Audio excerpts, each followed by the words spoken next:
Namaste, Aloha, welcome again to the Krishna Book Reading Series. My name is Janapati Das. It's so nice to see you here today. Please accept my respects and let me offer my respectful obeisances unto my spiritual master, Jagat Guru, Siddha Swarupananda Srila Prabhupada, and His Divine Grace A.C. Bhaktivedanta Swami Prabhupada. And as instructed by our spiritual masters, we are going to start with a little bit of hearing and chanting of Krishna's names, known as Kirtan. So please take a moment to join along.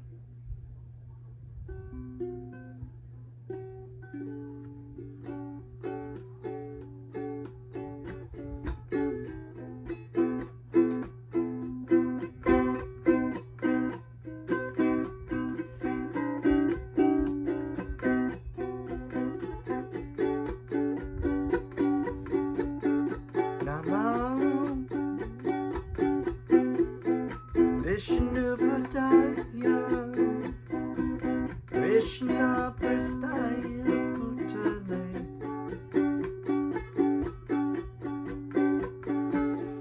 Srimate Siddha Swarupananda,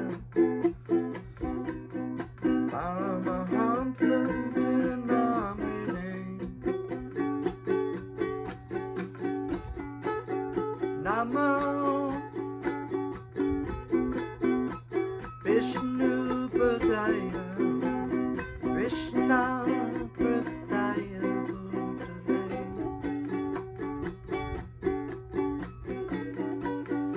Srimate Siddha Swarupananda, Paramahamsa Dinamine, Namo Siddha Swarupananda,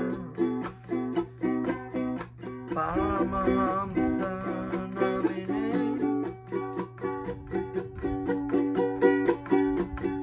Gorakaruna Swarupaya Radha Krishna Prastaya Te,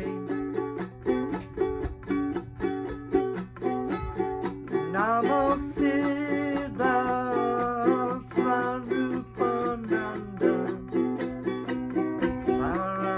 Paramahamsa Namine,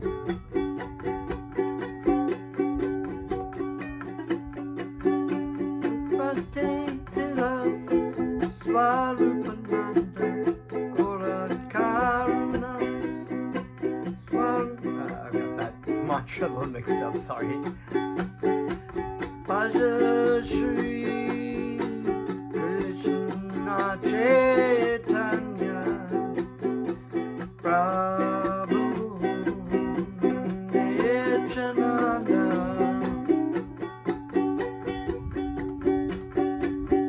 Shri Advaita Gadadhara, Shri Vasudeva Bhakta-vrinda, Bhaja Shri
Haribo.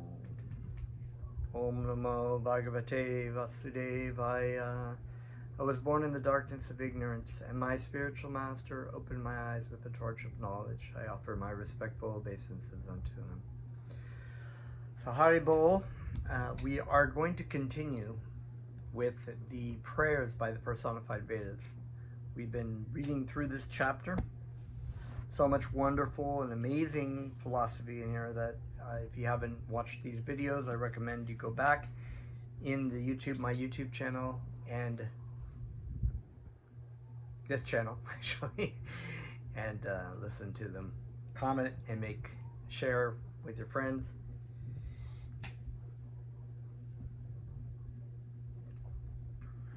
Okay.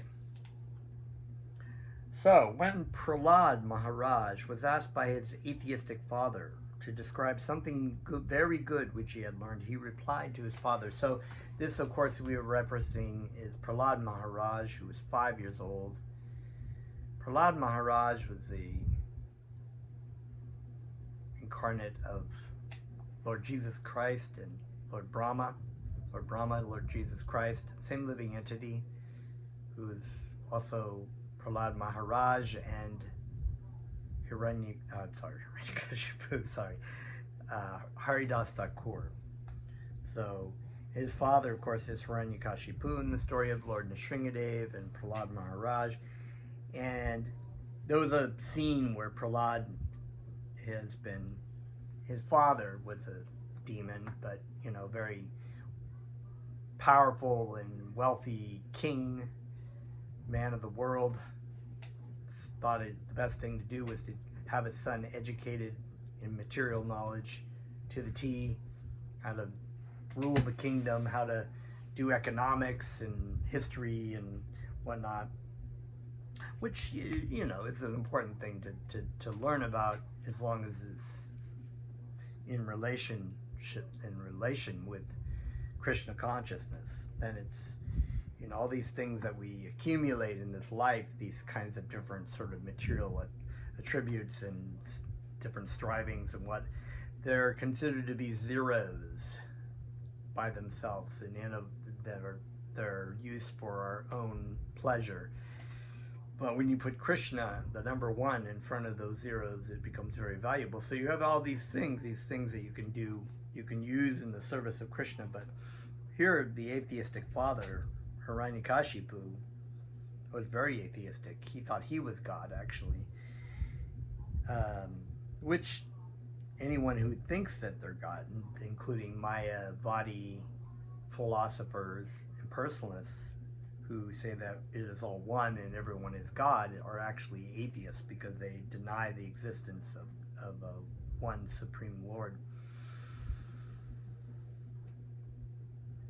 So in this scene, you know, Hiranyakashipu, being a father, was affectionate to his son, and as long as he was going along with, because he was 5, you know, he said, "Come sit on my lap, sit on my knee, sit on my lap, and tell me about what you learned in school." So he had all these schoolmasters, and we know the story is that Prahlad actually spent all that time trying to teach all the other kids about Krishna, and how to chant and everything. So he says here, you know, he responds to his father, saying, doesn't say anything like economics or history or whatnot. He actually tells him it's best to learn about Krishna and the science of bhakti. For a materialistic person who is always full of anxieties due to being engaged in temporary and relative truths, the best course is to give up the blind well of family life and go to the forest and take shelter of the Supreme Lord. That was like the slap in the face to Hiranyakashipu, who was thinking himself to be, I'm the father, and, you know, he would be saying all these things that would make me happy.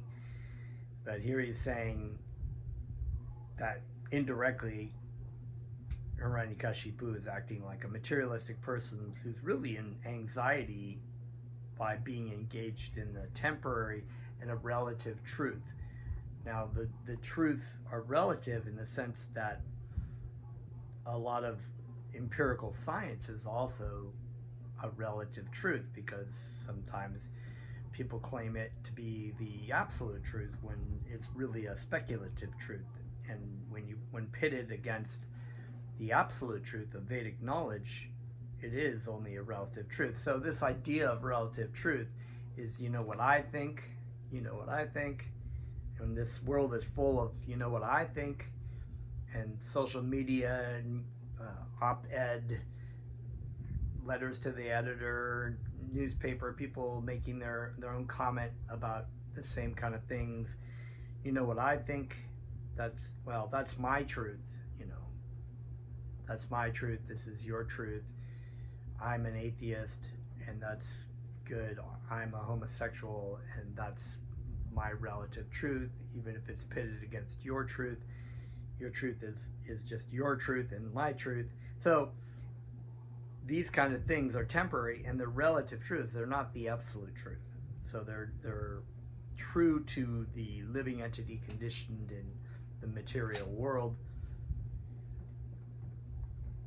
under control of their material desires that they have carried with them from life to life and cultivated upon.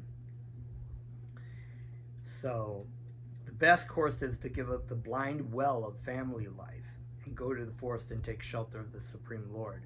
So he's basically saying that this is a blind well. You know, you fall down, these animals, they fall down into the well.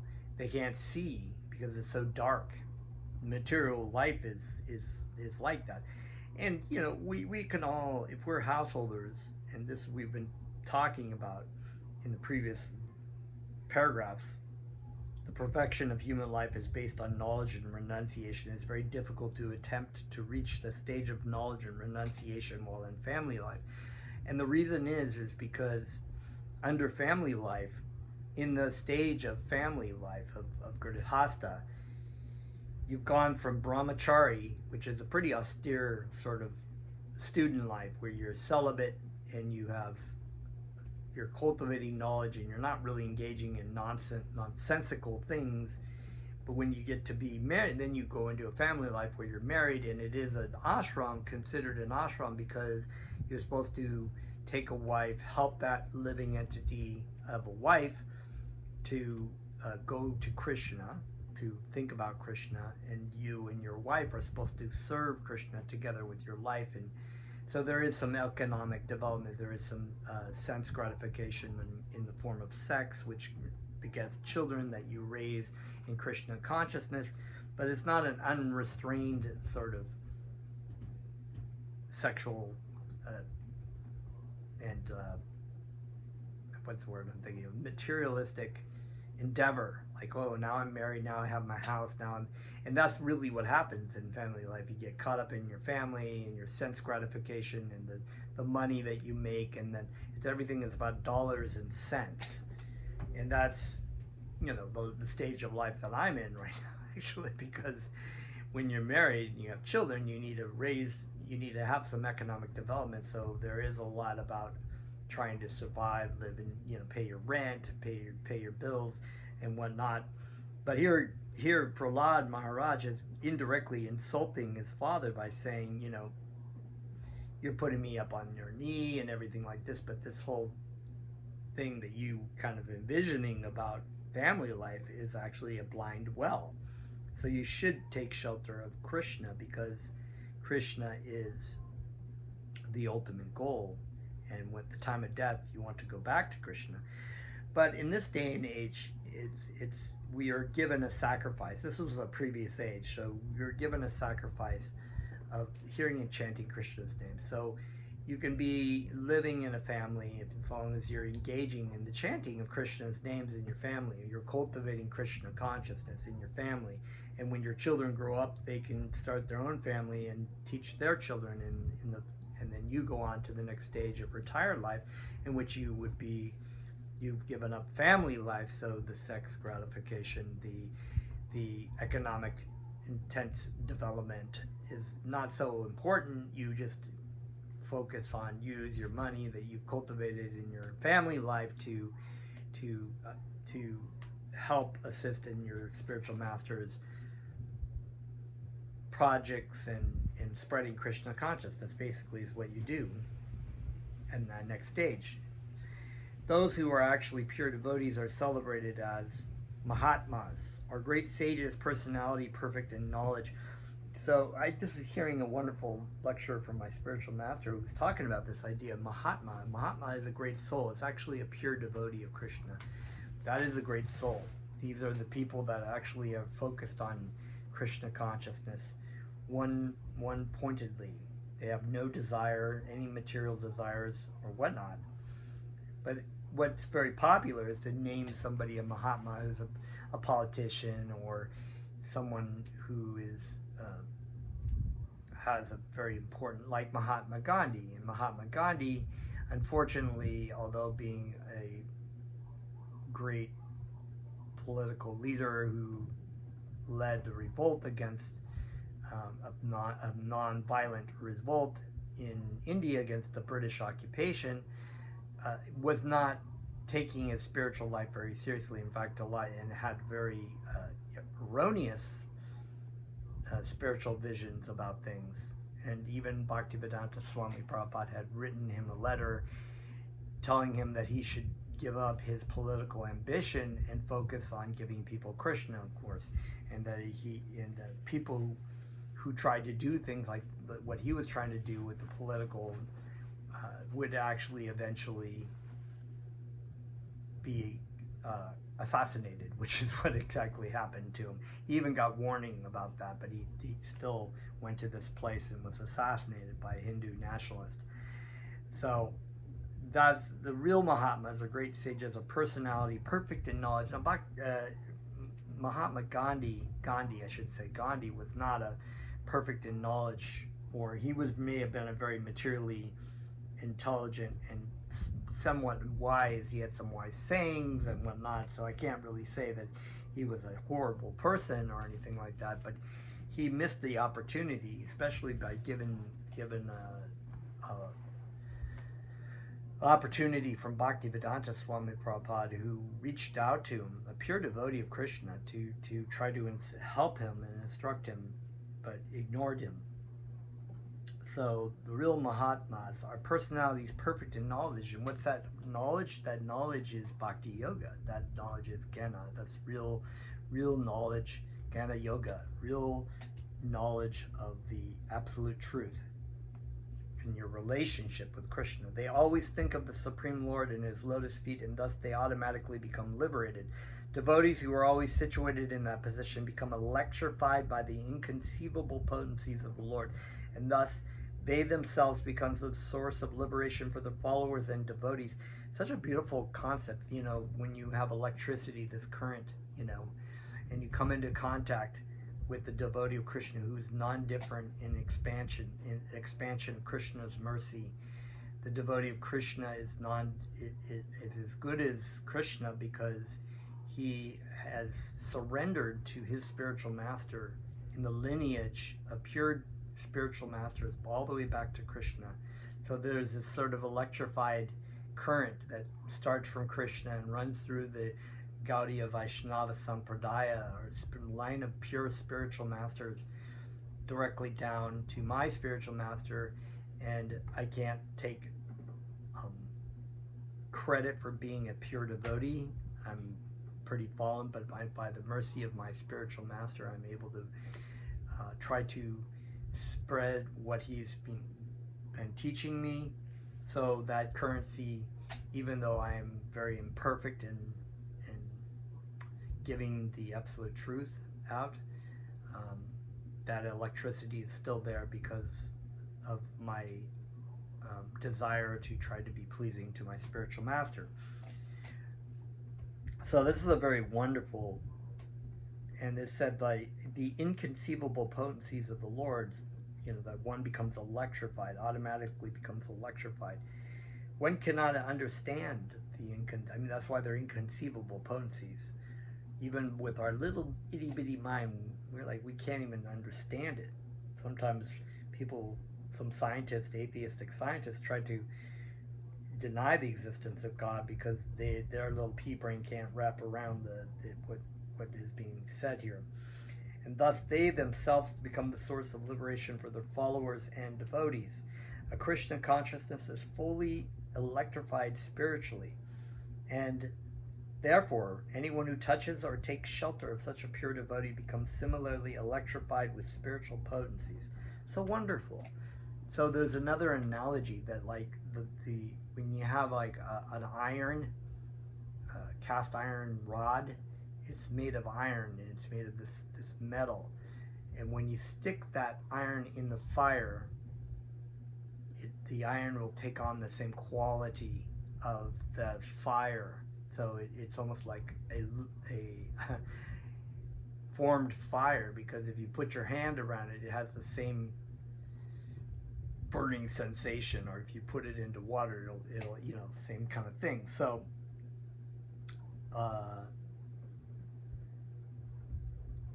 so that's prasadam.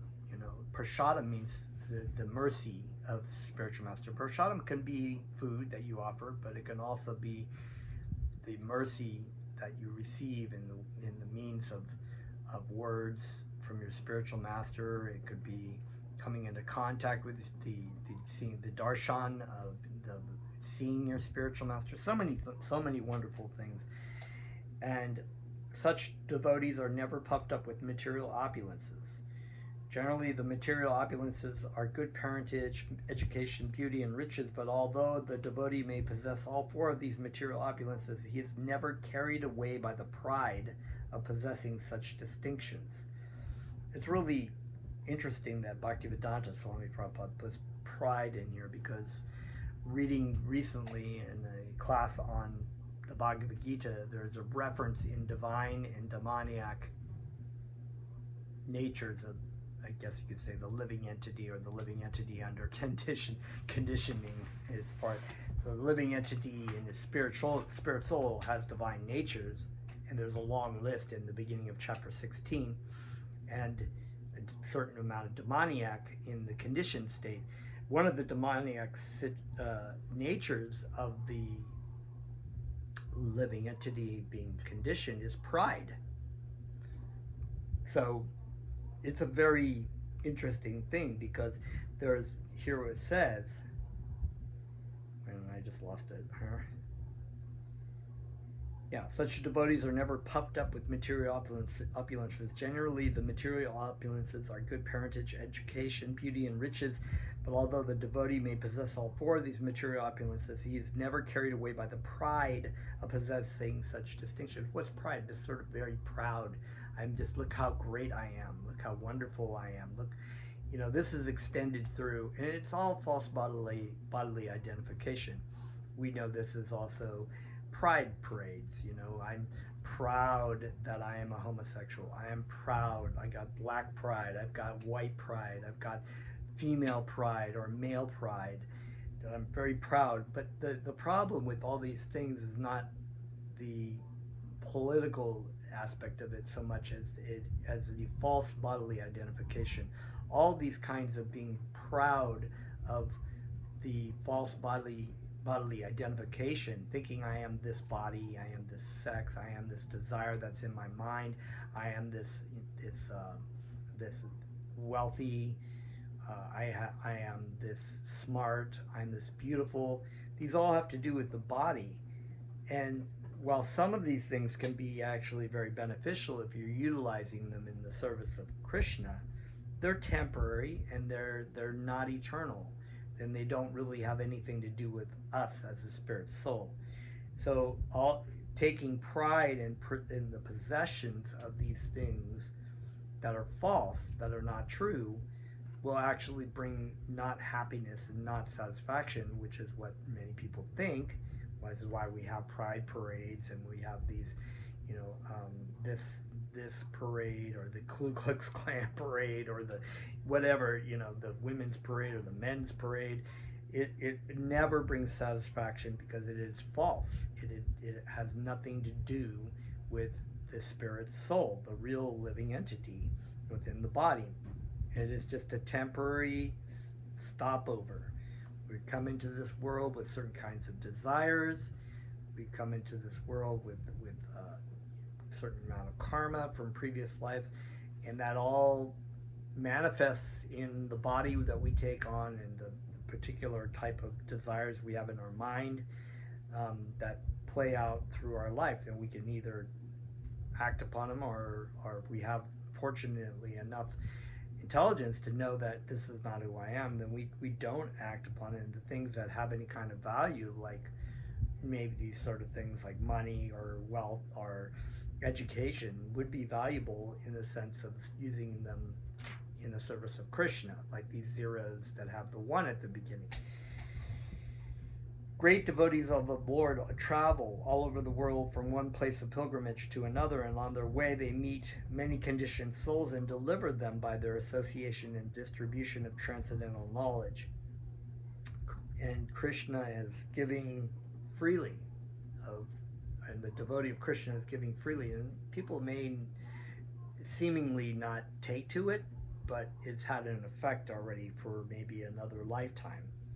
They generally reside in places like Vrindavan, Mathura, Dwarka, Jagannath Puri, and Navadvip because only devotees assemble in such places. In this way, they give saintly association to one another and thus advance, so that every living entity can take advantage of the association of Krishna-conscious persons.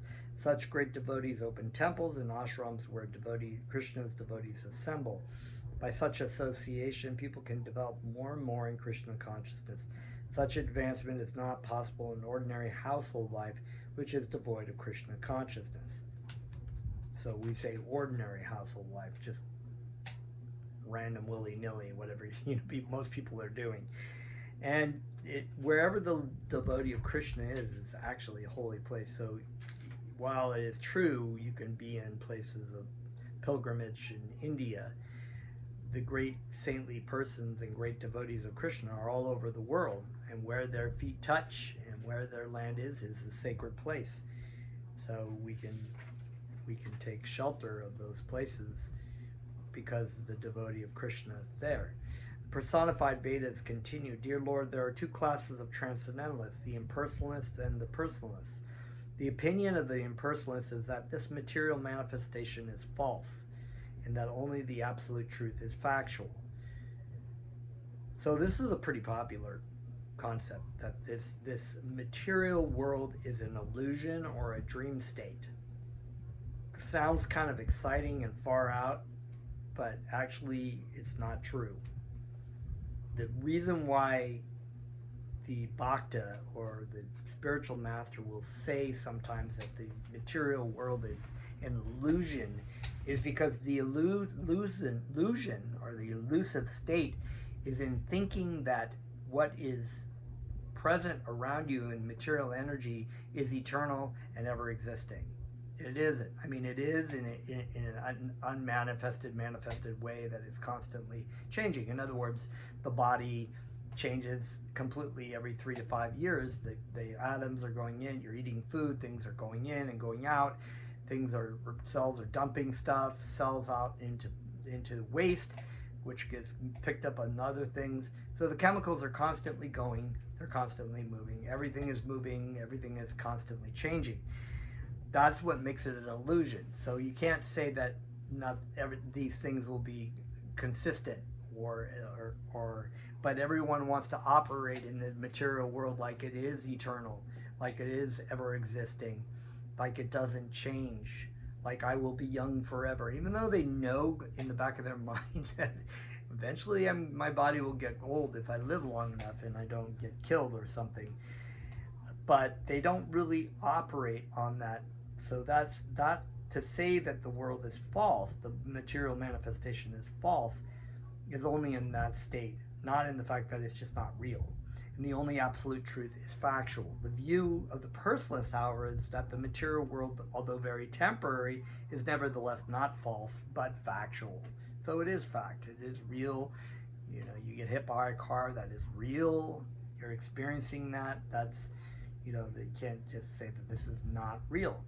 The view of the personalist, such transcendentalists have different arguments to establish the validity of their philosophies. Factually, the material world is simultaneously both truth and untruth. It is truth because everything is an expansion of the supreme absolute truth. So the material energy is true because it is an expansion of Krishna. So the material energy is actually spiritual in the sense that it comes from Krishna, but in our interaction of it for our own pleasure, it is material and is temporary. And in it, it is untruth because the existence of the material world is temporary. So, like we said, it is created and it is annihilated. It is created and it is annihilated. So, Lord Brahma comes out of the lotus flower, prays to Krishna for knowledge about what's going on.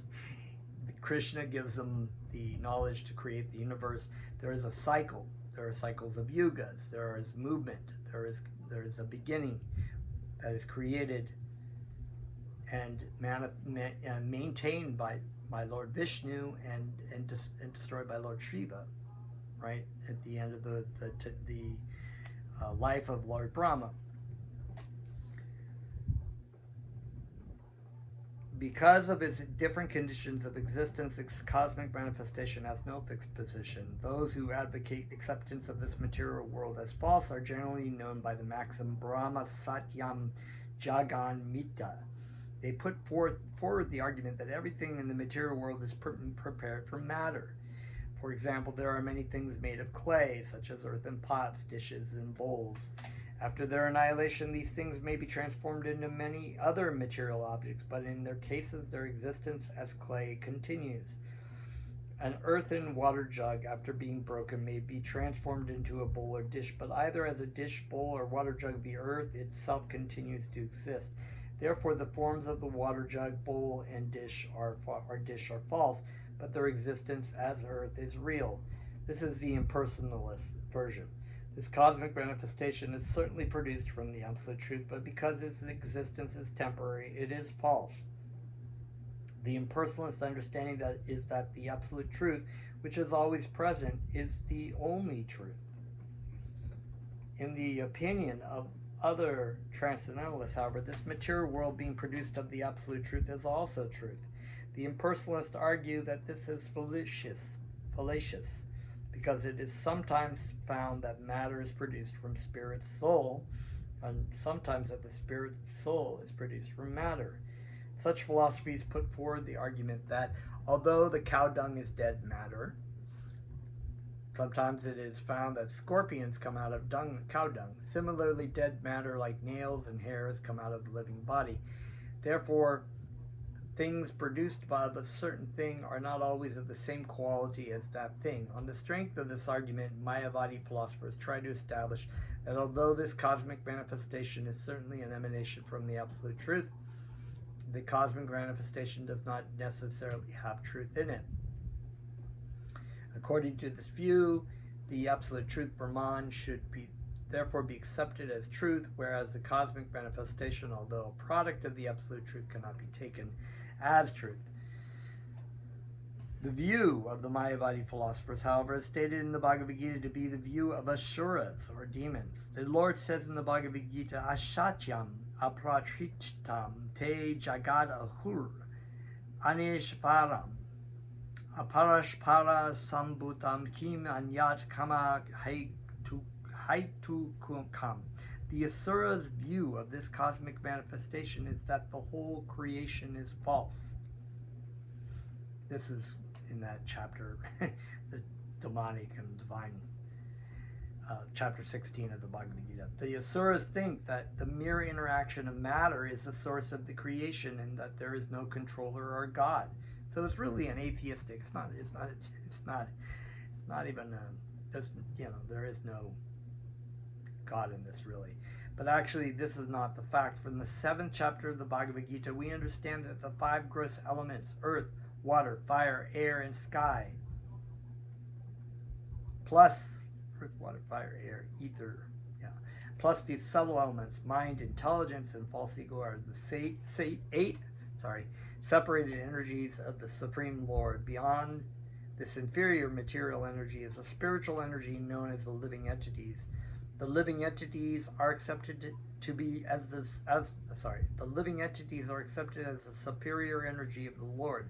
The whole cosmic manifestation is a combination of the inferior and superior energies, and the source of the energies is the Supreme Personality of Godhead. The Supreme Personality of Godhead has different types of energies. This is confirmed in the Vedas. Parashya Shaktir Vividaiva Shruyate. The transcendental energies of the Lords are variegated. And because such varieties of energies have emanated from the Supreme Lord, they cannot be false.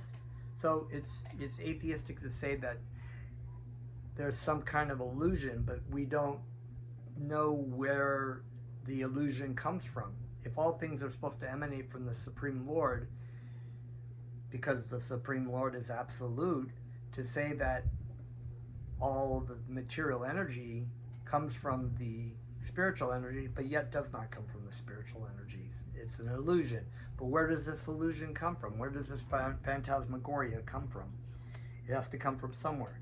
So they have contradictions in their philosophy. And we can cite this from the 7th chapter of the Bhagavad Gita, which talks about, which impersonalists will use, but they find difficult to translate it past a certain point in the Bhagavad Gita, because it clearly makes Krishna the Supreme Personality of Godhead as real person. So earth, water, fire, air, ether.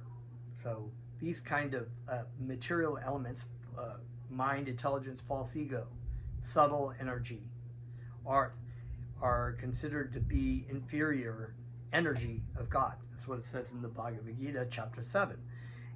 And then besides this inferior energy, that's what it says in the next verse, the living entity, there are the superior energy of the living entities, which are maintaining the universe. So they're maintaining this existence and movement that are happening. Just like the living entity gives movement to the body, the living entity collectively gives movement to the universe. And because they are struggling with this material energy to try to find some kind of happiness out of it. This is very clear. It's very clear. So right there in chapter 7, it refutes the core philosophy of impersonalism or Mayavadis. So continuing, the living entities are accepted as the superior energy of the Lord.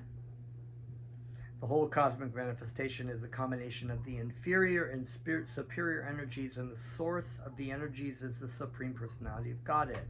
So Krishna is the source of everything. This Supreme Personality of Godhead has many different types of energies. This is confirmed in the Vedas. Parasha Shakti Vividaiva Shruyate. The transcendental energies of the Lord are variegated. And because such varieties of energies have emanated from the Supreme Lord, they cannot be false. So like we were saying, to say they're false basically is stating that the impersonalists, who are out of the yogic tradition, are supposedly spiritual and religious, but they're not. They're actually atheists by stating that there is no God, really. The Lord is ever existing, and the energies are ever existing. So this Mayavadi philosophy started by Shankarananda so many years ago, was in response to Buddhism and a way to reinstate the Vedic tradition, because Shankarananda was actually an incarnation of Lord Shiva and was instructed by Krishna to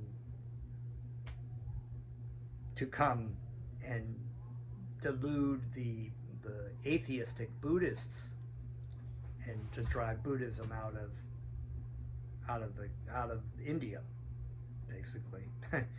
So he did, but when you look at the philosophies of Buddhism and you look at the philosophies of Mayavadi philosophy, all is nothing and all is everything. So really, it's the same kind of different side of the coin, but same philosophy. Some of the energy is temporary, sometimes manifested, sometimes unmanifested, but this does not mean that it is false. So I'm here now, my body is manifested because I'm present within this body, If there are things that are unmanifesting and manifesting in my body because I'm still present within the body, and it's aging and changing, and then when I leave this body, the body will unmanifest into and manifest into all the chemicals and whatnot will manifest into other things like rocks and trees and food and mud and bugs and whatever else if my body breaks down. But I will continue on wherever I may go.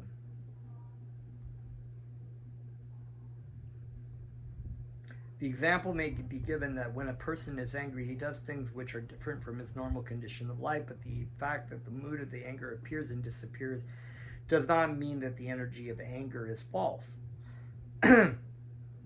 Therefore, the argument of the Mayavadi philosophers that this world is false is not accepted by the Vaishnava philosophers. The Lord himself confirms that the view that there is no supreme cause of this material manifestation, and that there is no God, and that everything is only the creation, is the interaction of matter. It is a view of the asuras, or demons, or demoniac type. The Mayavadi philosophers sometimes put forward the argument of a snake and the rope, that in the dark of the evening a curled up rope, sometimes due to ignorance, is taken for a snake. But mistaking the rope for a snake does not mean that the rope or the snake is false, and therefore this example used by the Mayavadis to illustrate the falsity of the material world is not valid. When a thing is taken as fact but actually has no existence at all, it is called false. But if something is mistaken for something else that exists, that does not mean that it is false. The Vaishnava philosophers use a very appropriate example, comparing this material world to an earthen pot. When we see an earthen pot, it does not at once disappear and turn into something else. It may be temporary, but the earthen pot is taken into use for bringing water, and we continue to see it as an earthen pot. Therefore, although the earthen pot is temporary and different from the original earth, we cannot say that it is false. We should therefore conclude that the earthen pot and the entire earth are both truths, because one is the product of the other. We understand from the Bhagavad Gita that after the dissolution of this cosmic manifestation, the material energy enters into the Supreme Personality of Godhead. The Supreme Personality of Godhead is ever existing with his varied energies. Because the material creation is an emanation from him, we cannot say that this cosmic manifestation is the product of something void. Krishna is not void. Whenever we speak of Krishna, he is present with his forms, qualities, names, entourage, paraphernalia. Therefore, Krishna is not impersonal. The original cause of everything is neither void nor impersonal, but is a supreme person. Demons may say that this material creation is Anishvara, without a controller or a god, but such arguments ultimately cannot stand. So we've stated this before. The basic philosophy of Buddhism is to come to the point of nirvana. Nirvana is a Sanskrit word, which actually means blown out or to stop, but it is understood that it is a cessation of material desires for material enjoyment, which is true in Buddhism. But Buddhism takes it to the point of saying once you've come to that point that realize that all material things are void or not true, then you will understand the voidism, and so nirvana becomes sort of this end point. But in the Vedic tradition, nirvana is the point of when you come to the Brahma Bhuta stage, and that is the beginning of pure devotional service to Krishna. So the action unfettered by material energy begins. So before that, we are actually engaging in what is known as sadhana bhakti, which is bhakti yoga in practice. It is partially tainted with desires for material enjoyment, which we are trying to purify by the act of hearing and chanting Krishna's names and engaging in the instructions of our spiritual master through a wide variety of different kinds of services. So that is a difference there.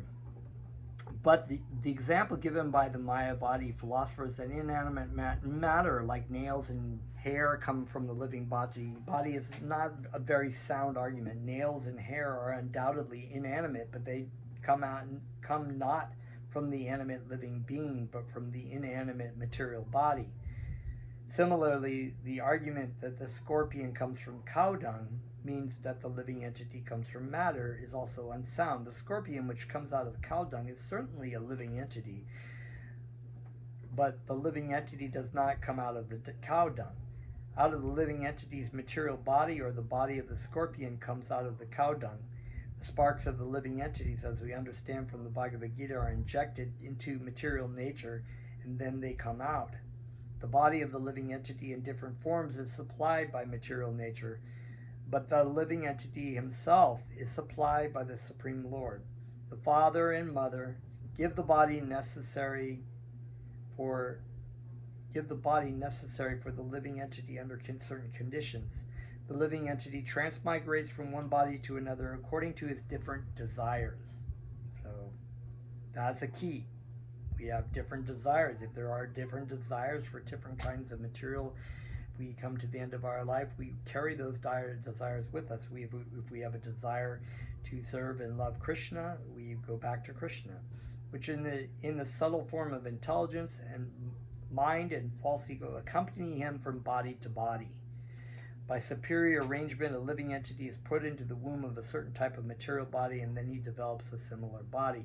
So this explains why people are born into the world in certain states of living entity bodies, animals, insects, or in humans with certain kinds of desires, certain kinds of propensities, certain kinds of skin colors, or wealth, or karmic reactions. These all come from our previous existences in the material world and in different forms of bodies. So just like the aroma carries into another room, so similarly the desires come with us as well. Therefore, the spirit soul is not produced from matter. It takes on a particular type of body under superior arrangement. According to our present experience, this material world is a combination of matter and spirit. A very important point. So everything that we have here is the living entity present, covered by a material body and mind, with all of its desires, with all of its wishes, with all of its situations. The spirit is moving the matter, right? The spirit soul, the living entity, and matter are different energies of the Supreme Lord, and since both the energies are products of the Supreme Eternal, or the Supreme Truth, they are factual, not false. Because the living entity is part and parcel of the Supreme, he exists eternally. Therefore, him there cannot be any question of birth or death. So-called birth and death occur because of the material body. So the body is what's dying, not the living entity. Living entity moves on. The Vedic version, Sarvam Kavali Idam Brahma, means that since both the energies have emanated from the Supreme Brahman, everything we experience is non-different from Brahman. So this is important to note, that everything, the spirit soul and the material energy that is surrounding the spirit soul is from Krishna and is given according to our personal desires and activities in the material world. But everything still belongs to Krishna. So in the material world, we understand that I am a child of Krishna. Everything that my body, my mind, my propensities, everything this all belongs to Krishna. So I can use these things. Krishna allows me to use certain things in my body, my time, my voice, my reading, my brain for trying to understand and talk can be utilized in the service of Krishna. So this is really an amazing treatise of philosophy in this chapter, and we're going to continue going on. We got about like 12 or 15 pages left. A few more classes of this, so we'll chant a little bit and then we'll pick up next time. Thank you very much.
Haribo Nitagor Nitagor Haribo.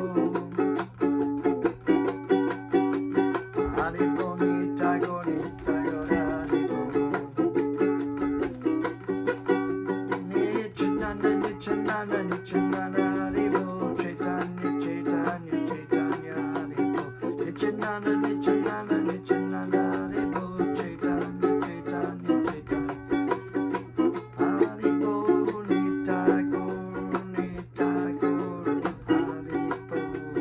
Haribo Nitagor Nitagor Haribo. Jaya Jaya Gurudev.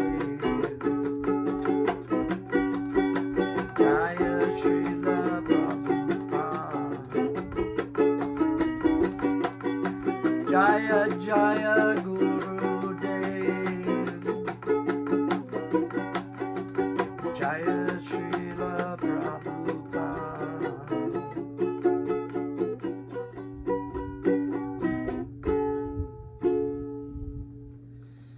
Haribol, so that's all for tonight. Thank you very much. Namaste.